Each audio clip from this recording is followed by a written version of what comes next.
It's nice to actually get beat for once. It sounds weird to say.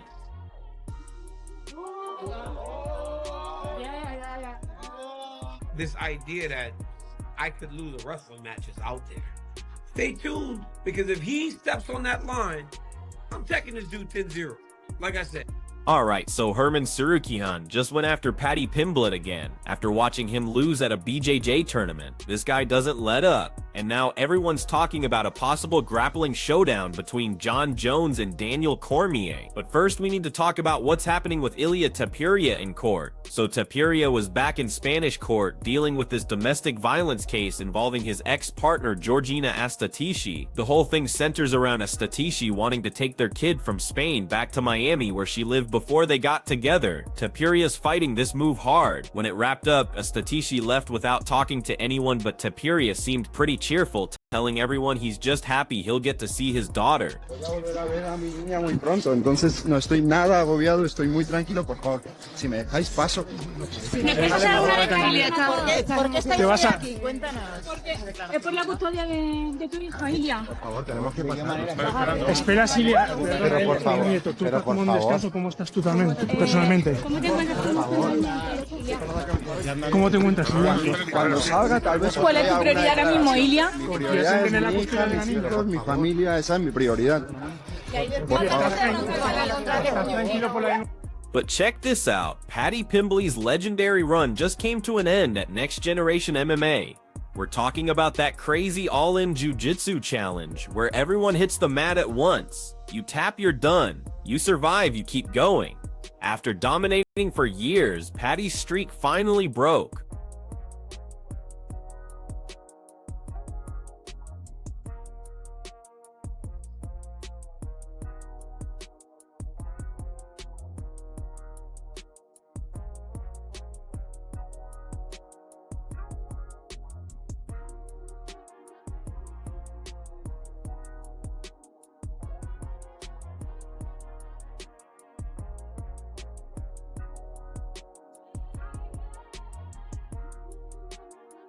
And Herman Tsarukian couldn't resist jumping on this opportunity. Soon as that video dropped showing Paddy tapping out weeks before UFC 34, Tsarukian was all over social media, asking if this is the same guy who claimed he could out-grapple anyone. Meanwhile, Paddy's got his eyes locked on Justin Gaethje, putting in serious work as he chases that title shot.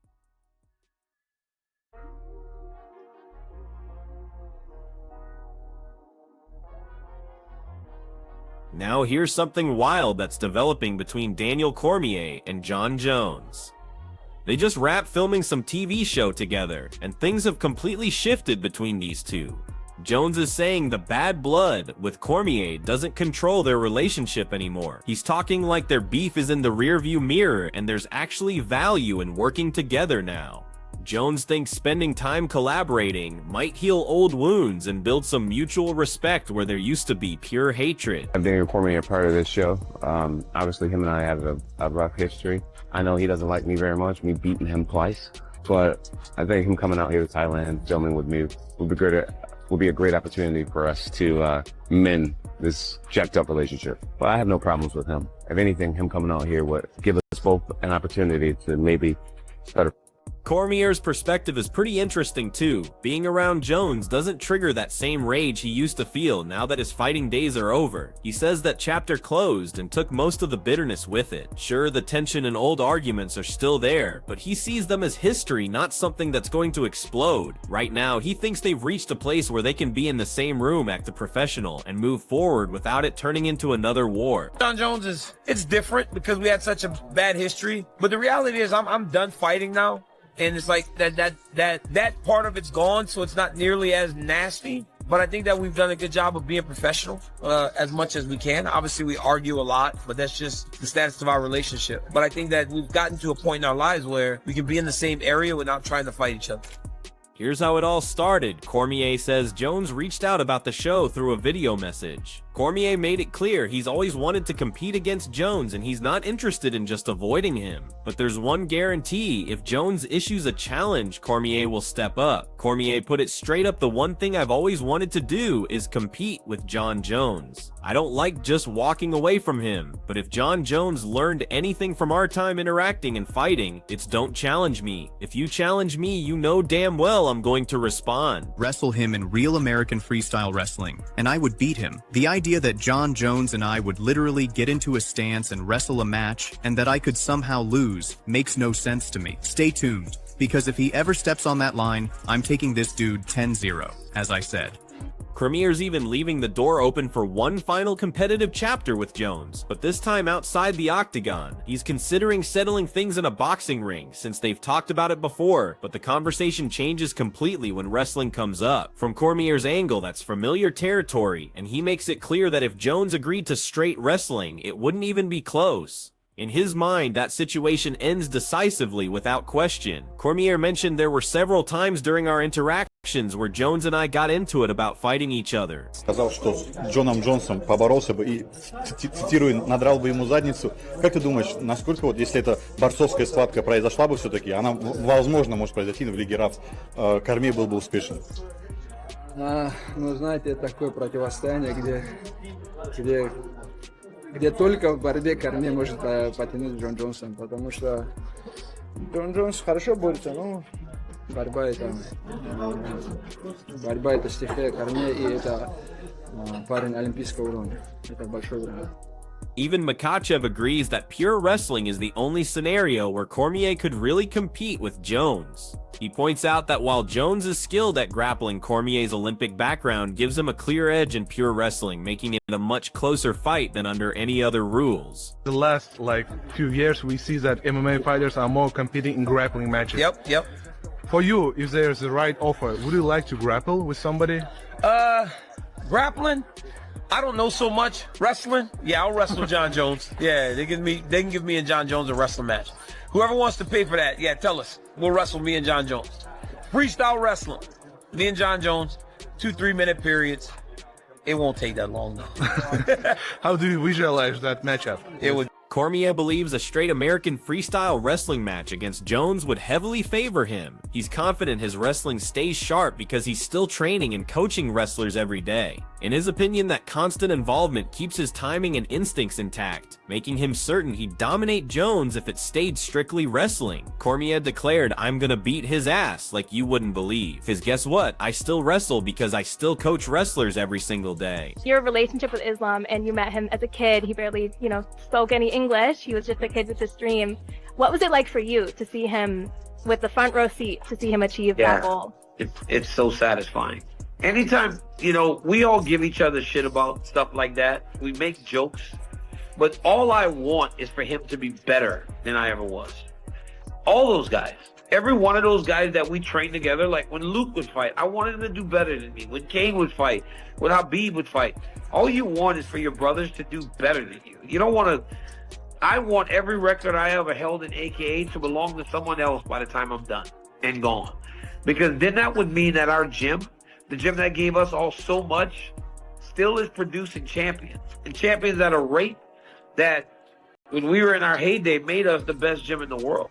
Cormier is convinced that a clean wrestling match against Jones would be completely one-sided. He argues that while Jones has overall strength, wrestling is where he holds a massive advantage. Cormier says he'd gladly take a quick freestyle match against Jones, convinced it would end rapidly, emphasizing he'd quickly establish complete control. Why does everyone struggle against these type of wrestlers? Well, I already called it in the game with DDP. It's like I've been training with these little Chechens and whatever, Dagestanis my whole life. I'll give you an example. So you'll train with these guys, and it's 1,000% off the gate. They take you down, and there's a voice in your head that's almost like, fuck, this guy doesn't get tired, he doesn't stop, he doesn't quit. But then the moment you push back and you just keep fighting the good fight, all of a sudden they just start breaking. You see that with Gilbert, you had a welterweight that just didn't let you ragdoll him, and then next thing you know, you weren't wrestling anymore. So they have a very unique way of grappling, and unless you've experienced that, it's just something you're not used to.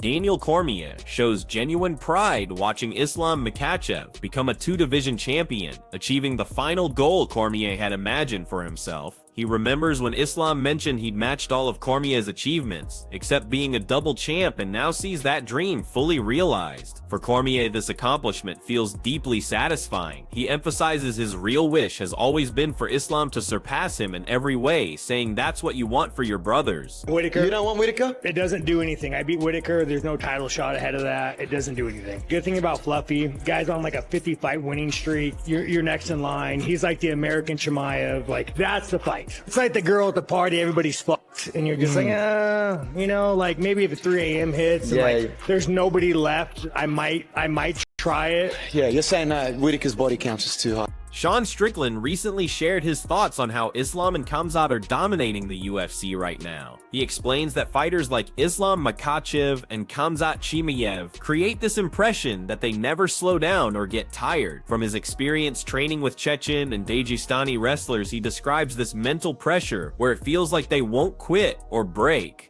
But he believes once you push back and keep fighting, that illusion disappears, and they start wearing down. He also mentions their wrestling style is very different and unfamiliar, making it challenging. Islam just had a dominant performance over an Aussie really controlled DDP. But before the Dragus fight, I was fucking riding with Axel Hodges and I broke my shoulder. So I was in Colombia getting stem cells on my shoulder, and they hit me up for the fight. And you know, like, the thing with the UFC, dog, you don't say no. There are pimps. Like, you know, you don't say no to the masters. You gotta say yes. So I was kind of like backed up in the corner taking that fight. So taking this time off, let my body heal has been amazing. Like, the shoulder feels fucking great. So I mean, I do miss fighting, and you know, I miss performing, but it's been nice to be a fat, lazy piece of shit for a while.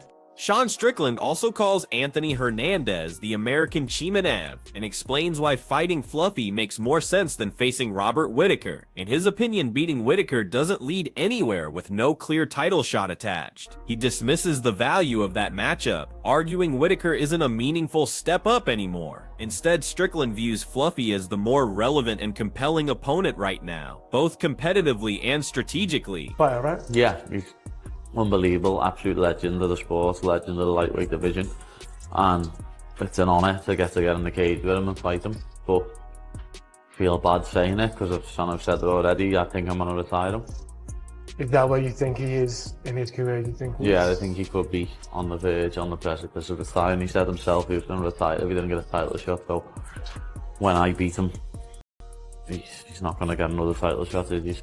That would definitely add to his body count. Sean Strickland admits he's being forced into the rematch with Dricus du Plessis while still dealing with a shoulder injury.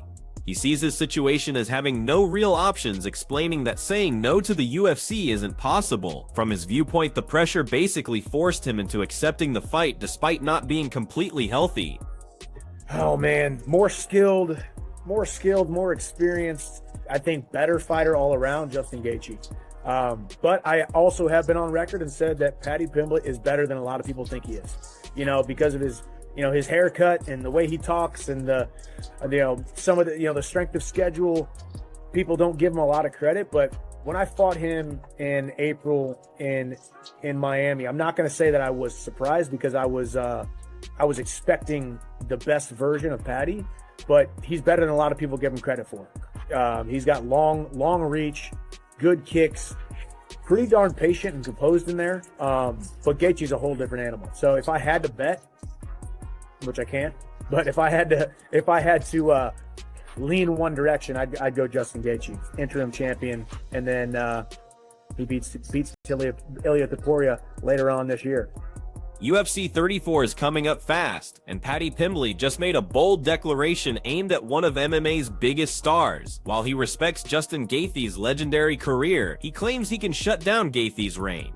Pimblett frames this fight as more than just a contest. He calls it a defining moment that could close a chapter in Gaethje's career, raising the pressure before they even lock the cage. No.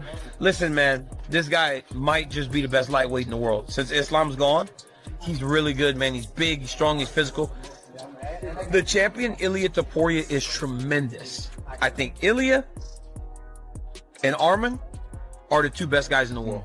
I think they need a fight at some point because I think Paddy Pimblett is awesome. Justin Gaethje's awesome.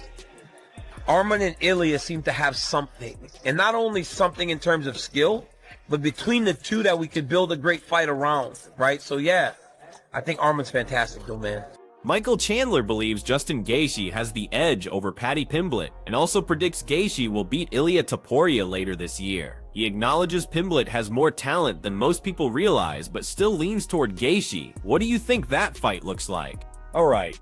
Okay, Daniel Cormier has praise for both Paddy Pimblett and Justin Gaethje, but emphasizes that a matchup between Arman Tsarukyan and Ilia Topuria is the most important fight to make. With Islam Makhachev moving up, Cormier sees Arman as a top contender at lightweight and considers both Ilia and Arman the division's best complete fighters. He thinks their fight isn't just about skill, it carries the compelling story and excitement that makes sense. Arman Tsarukyan is so active in his grappling game. He's solid and looked impressive against Dan Hooker too.